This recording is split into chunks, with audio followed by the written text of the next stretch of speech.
Hey David, how are you doing? Great. So it's just fabulous to be here in Istanbul and see all this is a really great event you've organized. It's your first time in Istanbul? Unfortunately, yes, and I won't have much time to enjoy it because I got another gig I got to get on a plane tomorrow for, but I'm looking forward to having a chance to spend some time here. I mean, everyone says it's such a beautiful city and... Absolutely. I know you've got a lot of supporters here, as we've seen all morning. And hopefully we get to see you here every Istanbul Blockchain week going forwards. Yes. Look, so David, obviously, you've been working in blockchain and cryptography for longer than anyone in this room, I think it's safe to say. Yes. So you've obviously seen it all, the highs and the lows, the ups and the downs, and I think that's really fascinating. I'd love to tap into that. So to begin with, I really wanted to just kind of ask you, what was it that inspired you and gave you the kind of confidence to start working on cryptography in the first place? Well, when I was a kid, I realized how powerful secrets are. And growing up during the Nixon administration, I recognized that the public needed to be able to exert some of its power, and so I became interested in the potential of cryptography. And then when the government in the United States tried to classify all work on cryptography and prevent it from taking place, I decided to organize a conference on cryptography, even though they said they would put us in jail, but they didn't. And so sort of set cryptography free. And I recognized the importance of not only owning your own keys, but privacy in structuring the upcoming information age, even already in the late 70s. So it's been a mission for 40 plus years that I've been pursuing to find ways to let people control their own informational lives. And obviously being in this space for as long as you have, I'm sure you've had and still have aspirations and goals for this technology. Are you happy with the progress that's been made thus far? Is it what you expected to see? Well, you asked me that right in the, we've seen some major cracks in the infrastructure recently in the last week or so, and it's. I know there are ways to avoid that sort of thing and to build a much more sound financial system using the techniques of cryptography, and I'd really like to see that happen because it's such a pity, when there's systemic, failures. Yeah. Okay. So I understand, you were working on eCash a long time back now. But for those that don't know about eCash, could you just fill them in on what that was? Well, sure. Well, so in '82, I gave a paper on eCash, and then in '95, DigiCash company issued eCash its own cyberbucks currency, and then also Deutsche Bank issued it in Deutschmarks, and it was issued in Australian dollars and so on. I think it's a little bit underappreciated these days how good eCash actually was, because when you obtain eCash, it's like paper money. You make up your own banknote serial number at random. You hide that in an envelope. You get it signed at the bank as a part of withdrawing the money from your, say, bank account. And so when they return that signed envelope to you, you can homomorphically remove it, and now you have the bank's signature on your serial number. And they don't know what your serial number is, so no one knows how much money you are holding in terms of these signed notes, and they cannot cancel them because they don't know which serial numbers you have. They cannot take them away, and they can't also trace them. When you spend them, they won't know it's you spending the money. So it's more than privacy. It's actually the users have ownership and control over their own money, And that's something that's a little bit absent from the blockchain version. And so I'm excited that some people have seen that it would be great to try to bring something like eCash back again. And so finally found a new way to do it that's way better, and I'm excited about that. Yeah, exactly. I think the news came out recently that there's been a new iteration of eCash that is under a test pilot currently with a bank. Do you want to tell us That's more? right. Yeah, so actually the Swiss National Bank and the Bank for International Settlements have a joint venture that's building a test version to see how it works. I mean, I can't say much more than what they've made public, but you know, this is a improved version of eCash that actually has better privacy than the original eCash. In fact, a new kind of privacy, inalienable privacy, which you could read about, and it's quantum resistant in the strongest sense, and it's scalable, and you could think of it as a kind of unstealable money as well. So it's a really nice payment system, and yeah, so I'm happy to see it coming back. Absolutely. So I think it's quite interesting, right, because there's lots of talks now about central bank digital currencies, even in Turkey itself, and potentially with the use of eCash, you can get privacy and CBDC That's at right. the same So time. really the reason that I did the scientific work on this, which is my main contribution on it, is to prove that CBDC can certainly protect privacy very well and be quantum secure and be efficient. So there's no good excuse for any country to issue a CBDC that's not privacy protecting. Yeah. So I think another hot topic, and a lot of people that are anti-crypto, anti-blockchain, they try to hit us with is this, oh, once quantum computing comes around, it's going to crack the encryption of every single private key. But I believe a feature of eCash too is that it's quantum resistant secure. It is resistant to counterfeiting of the money in the, with the strongest type of quantum resistant cryptography that's available or possible. So yeah, it's very, very secure. It also, like blockchain, it makes public the total amount of money issued. And that's a nice feature. So it's somewhere between blockchain, traditional payments, and the original privacy protecting technology. It's got a lot going for it. Well, I believe that's been quite a trend of your work recently, also with XX Network and Elixir being quantum resistant, quantum secure. Yes, we were able to demonstrate ran for 10 days a test of quantum resistant, in the strongest sense again, consensus and payments, and we were able to run 3,500 payments per second continuously with that security level on from 400 to 1,200 nodes, which showed linear scalability, so it could actually work with any number of computers. And those nodes were only single core with 100 megabit up and down link cap. So on a server class node, you could do way more than all Visa, MasterCard, Alipay, all global payments combined. You could handle that very easily. Okay. So when we were having breakfast this morning, we were talking about, obviously, unfortunately, the awful crash that happened recently with FTX, and it's affecting the whole industry, maybe a few other exchanges as well. But we spoke about the integration of Liquifinity and eCash too, about potentially being a solution to this whole issue. Yeah, so, thanks, sir. That's my vision, really.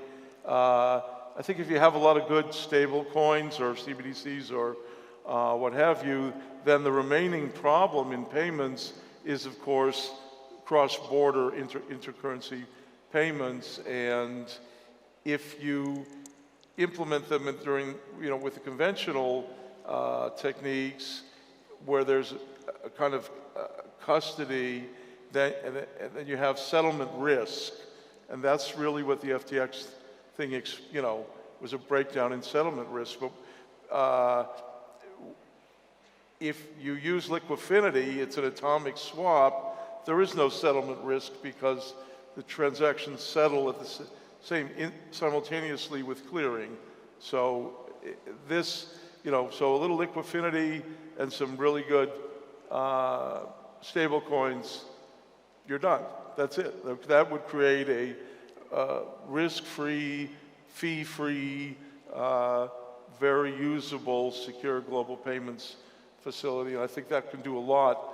That McKinsey says that there's a big consulting firm, their annual report on payments industry is global payments industry crossed the $2 trillion fee mark. It's 2% of global GDP as just in explicit fees. That's a horrible tax on all kinds of economic growth and on most people. Definitely. So, I mean, how far away are we to getting that in the hands of the average user, like me, for example? Well, we're working as hard as we can. If you want to help us or in whatever way, that would be great. But yeah, I think there's no real technical obstacle to moving this forward now. Mm-hmm. Yeah. Okay. Cool. Well, I can't wait to hear more about that. So then, just zooming out a little bit, blockchain technology. What do you think its most important impact that it can have on the world and society as a whole? Well, it's a good question, and I don't have a pat answer for it, but what I can say is that I'm hopeful that people will get the sense from this technology that they can control their own informational lives. And that's a very powerful thing. And it also has implications for democracy and control over larger groups of people and regions. So I think it can profoundly change global civilization, and it is what's really needed now. Yeah. I mean, so, again, if you're one of the most iconic builders of, cryptography in the entire world, and you've seen it all, I'm sure you're not doing it for the money. You're obviously a true believer and a true builder. What is it that keeps you motivated day and day to keep building, innovative tools using Web3? Well, it's the vision for at least the medium term, and also, truth be told, I'm motivated by finding these solutions, which no one else has ever seen, and it's kind of exciting and challenging. And I work with, creative, younger, mainly people, and that's very motivating as well. But I am ultimately motivated by this vision of making the world a far better, more sort of humane place. Yeah, I mean, you're definitely an inspiration for me, and I'm sure for many people in this room. I'm trying to imagine you, like, in your office building, or in your, like, what does it look like day to day? Are you in this basement, hacking, or like, what does it look like? Or is it less glamorous than that? I'm not really. Last time I wrote code was maybe a little bit when I was in college, but actually, I have some responsibilities to, my team, and as you know, that means you have to, you're responsible for everything that goes wrong, and you have to help people when they have problems and so forth. But I hope to clear free time to really try to focus on the big picture and find, opportunities for innovation. That's what I've been doing my whole career. I was like trained as an academic, so you're supposed to come up with new ideas and publish them and that sort of thing. So on a good day, I have the opportunity to sit around and just really try to think about what's important and what could help move things in a good direction, and see if I can come up with some new ideas along those lines. That's what I really like to do. And do you have these kind of like core OG builders that have been with you for years? Or Oh yeah.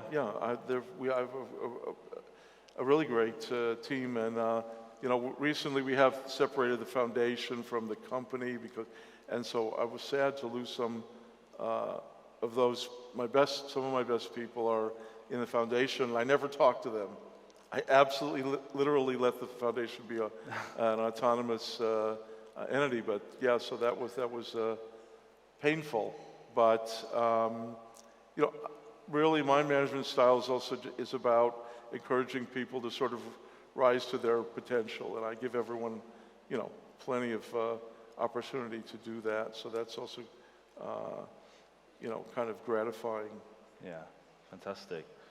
So it would be great to know really like what kind of ecosystem are you trying to build, like with XX Network, with Elixir, with the various different tools that you're building. What are your kind of core focus areas in building those different products? Well, the mixing we call CMix, which is the speed up in mixing. Mixing being a second technology I put forward in the end of the 70s, early 80s, is that provides a kind of underlying privacy and communication, so-called metadata shredding, and that turns out to be fundamental, and it needs to underlie not only privacy-protected payments, but also any kind of social media that's really decentralized and censorship resistant and surveillance resistant. So that's sort of an integral part of the XX network. We have the quantum resistant consensus and payments, and then the same nodes do the mixing. And so that's fundamental infrastructure that we can build all kinds of things on, have to build things on. And recently we issued the Speakeasy in alpha. I hope some of you have a chance to see the kind of channels that allows, and we're in the process of, let's say, brainstorming and planning how we're going to make that into a really great social media for widespread use. So that's kind of a whole ecosystem in social media itself, and then the financial infrastructure that I mentioned, and yeah. So you see that being used by everyone, or is it by certain groups of people, or is it for widespread use, like you said? Well, if you look at the history of social media, one thing people often forget is that the big ones today will be forgotten, a few years from now. Yeah. This has happened over and over again.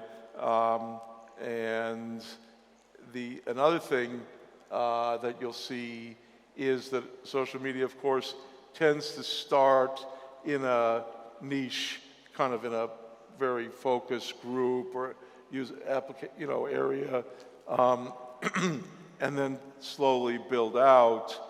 And we've seen that happen in the security context pretty recently, where users migrate from one more widely used social media to one that has more of a focus on privacy because some privacy violations become known. What we're hoping to do in terms of decentralized social media is really the only way to do it. Actually, Dorsey said that to Musk before he bought Twitter and ruined it. So we have that. We have the infrastructure for that. We believe that it cannot really be done without the mixing, which we have. You could do it in a fake way, but you can't really do it in a decentralized way and censorship resistant. So, and certainly surveillance resistant. So we aspire to make something that could be very widely used, but the path to getting there may be through the crypto community to sort of replace these actually maybe not as good channels that we use today with Speakeasy, and then from there move to a wider adoption. Yeah. So looking ahead over the next few years, you mentioned obviously decentralized social media is something that you guys have a focus on, but what do you think, let's say in the next 2-3 years, next bull market, what do you think will be the big trends or like innovations that we're seeing that actually get widespread adoption? Well, I hope they'll be what I'm talking to you about. It would be unfortunate if we have to go through another iteration of things where people, assert that things are new and decentralized and, conforming to the ethos. But in fact, when you look a little, more deeply at them, they're actually worse than existing systems. When you're in this space, you don't really feel like standing up and calling this kind of thing out, because there's this feeling of, well, we should all just promote the space and don't disparage it, don't say anything negative. But when people just start really damaging the space, I think it's maybe fair enough to say, isn't it obvious to everyone, if you look at it, that the exchanges that we have in the crypto space are worse than NASDAQ or these other regulated exchanges? Way worse. It's known, but no one stands up and says it. Well, now there's a lot of implosion, and there may be a lot more. I'm not trying to foment it, but from our intelligence, we can see these problems run rather deep. Yeah. So I hope that like a Liquifinity can move in and actually show how to do trading without risk and without the fees in a much more truly decentralized peer-to-peer manner. So that's a development I hope will be in the short term. And I also believe that, like, if we could do a really decentralized social media, which it's live now, but it's not as social as we'd like it to be, Speakeasy. This is a kind of holy grail medium term for the community, because it's a way to make the benefits of our technology available to a mass audience, maybe without them really knowing much about it, but really get people using it widely. So I think that would be fantastic. Definitely. So would it be fair to say that you think this whole kind of CeFi cleanse is actually in the long term healthier for our industry? Well, it depends on, I hope it doesn't really damage the industry, and I think hopefully if it can stimulate the adoption of some of these, this next generation of technology that doesn't have these vulnerabilities, then it would be really great. Yeah. Okay, so, going back to your work with Elixir and XS Messenger and XS Network, what does the kind of future hold, for the products that you're building and for you yourself, like over the next few years? What are you focused on? Well, I'm working on a new project, which I'm not really at liberty to speak about at this moment. Okay. But there's something that I'm working on that's I think it can draw on a lot of these technologies and also have a really big impact in the world. So I feel guilty if I don't put a lot of effort into it, but it's not yet announced. But when it is, you'll see what I'm talking about.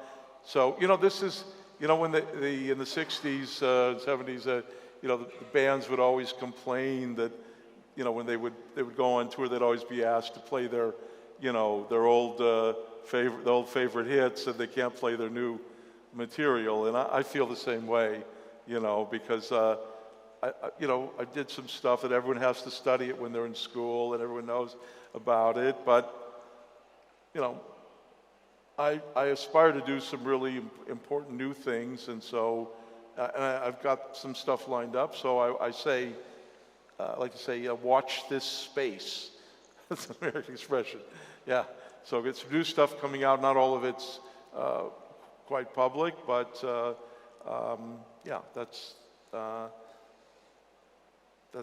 the reality. I'm focused on some really new stuff. Sounds like you've got a lot of projects that you're working on. I do. Okay, well, I look forward to hearing more about that. But again, with your expertise as a builder, as a developer, like what do you think are the, like across the timeline of you've been in the space for? What were 40 years. 40? Okay, I was going to say 20 years, but okay, 40 years.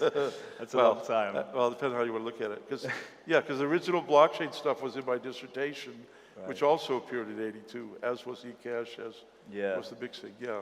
So what I'm interested to know is, based on your opinion, what are the most impactful kind of technology evolutions in our space over those 40 years that had the best impact to drive the whole industry forward? Well, quite frankly, the general public is starting to become aware of something they think of as zero knowledge. It's exciting to them. They don't really understand what it means. I was there at the beginning of that, proposing actually something more general. So it included zero knowledge and what's called minimum disclosure. And now we see the minimum disclosures coming back with the snarks and all. And I think that will lead to the use of what I've called multi-party computations. You could read about that on Chaum.com if you want to see the history of that. But it's a generalization of snarks and smart contracts that we were able to prove in the 80s is as much as cryptography can do, but cryptography can do it. And that type of technology is being used in industry in China and in Europe, mainly dealing with government regulation. It's not really benefiting individual people, but I think that's the big opportunity. Those types of, we call them proofs, those kinds of cryptographic techniques that allow you to establish very general properties and do very general computations and so forth, have become so easy to use these days and reasonably efficient. Any kind of computer, you have to find things that are well suited for it to do efficiently. I mean, you can't, computers, it's not universal computation is not as efficient for all types of problems, but basically, so the problems have to be adjusted to fit with those techniques, but that stuff is really, really powerful and really promising, and the fact that it can be widely used without having to really become a cryptographer, I think is going to make a huge difference. It must be great to see, I mean, obviously as one of the founding fathers of cryptography, to see the amount of Web 2 devs that are pouring into Web 3 now. I suppose you always had the foresight that would happen one day, but I mean, yeah, it just must be pretty fascinating to see thousands of devs now at these hackathons and hacker houses. What's it like to see that? Does it ever impact you? Wow, this is special. Yeah, I mean, it's super exciting, and I remember remarking this without a prompting question 4 years ago, I think, sitting in one of these kind of interviews on stage. It's fantastic. I mean, if you look slightly different but relevant, is to look at physics. How much money is put into physics experiments, how many of the really smartest people in the academic system are funneled into physics, theoretical physics. If just a fraction of that were applied to trying to figure out how to use cryptography to make the world a better place, the world would be a much better place. It's because people didn't recognize the power of cryptography that very little effort has been put into it. And, of course, a lot of people saw it as a way to make money, but there is a much deeper meaning that, I think is also, one of the things about this community is that it is, I think, really ethos-driven. Most of the people that are really doing stuff are doing it because they believe in this and they have the vision. Of course, there are people that are, just interested in making money or whatever, stealing other people's money or whatever they're up to. But I think the people who are really behind it and working and really making everything happen, they're doing it based on ethos. And that's unlike anything else you see, in any other kind of activity. And,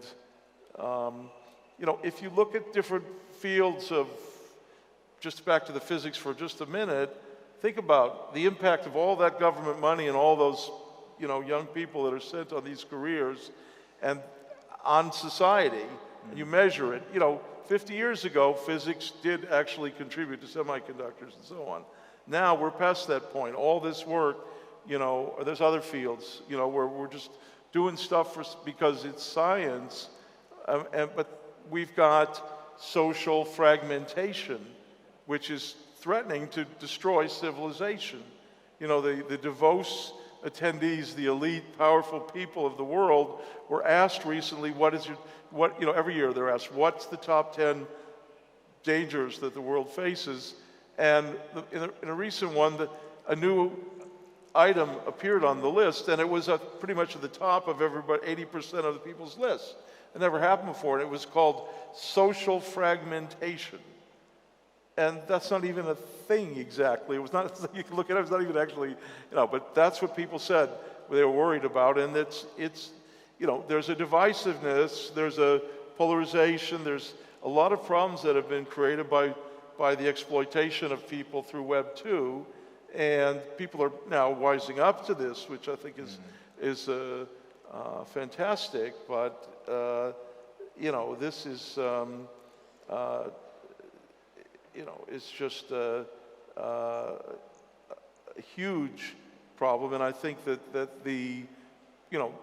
it's an informational problem. It's the kind of problem that Web3 is perfectly well suited, and new social media and the new economic opportunities are, perfect. So this is something we can do, and we can solve this.